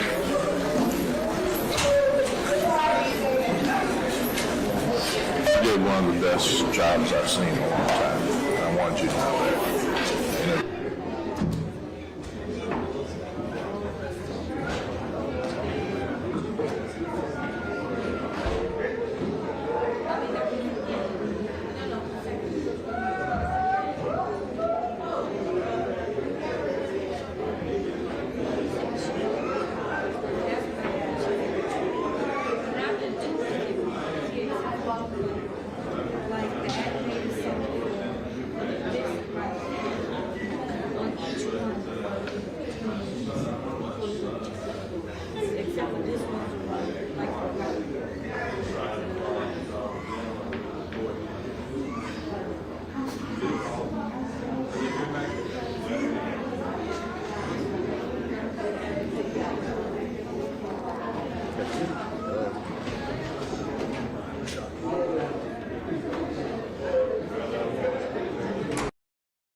y'all.